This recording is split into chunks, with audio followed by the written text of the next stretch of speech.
Si tu veux te lancer dans le business juteux de l'automatisation des processus en informatique, aujourd'hui je te partage 3 outils qui vont te permettre de faire juste ça et de la façon la plus efficace possible.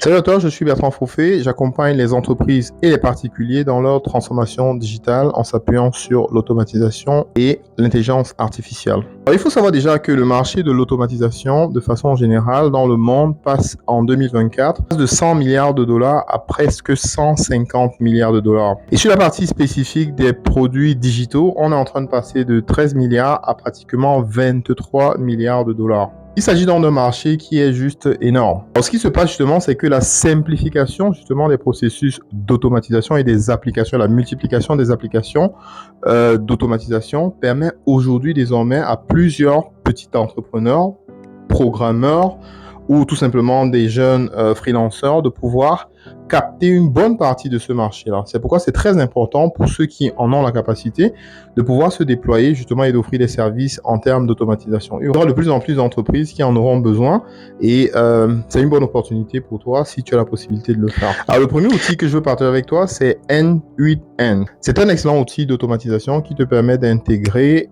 multiples services, multiples API pour ceux qui sont développeurs.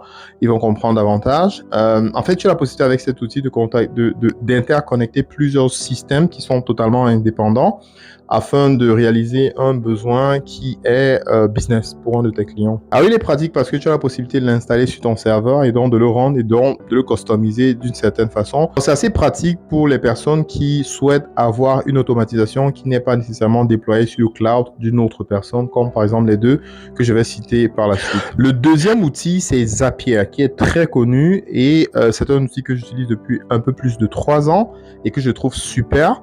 Il a un certain nombre d'avantages. Je crois qu'il fait à peu près l'essentiel de ce que toutes les grandes applications, les grandes plateformes d'automatisation font.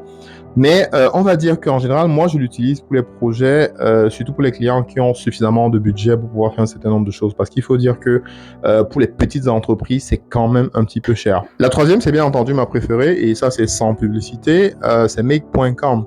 En général, je l'utilise tout simplement parce que la grande partie de mes projets sont de petits projets qui n'ont pas nécessairement besoin d'avoir des architectures super compliquées. Donc, ça va être des petites et moyennes entreprises qui n'ont pas un flow ultra colosse.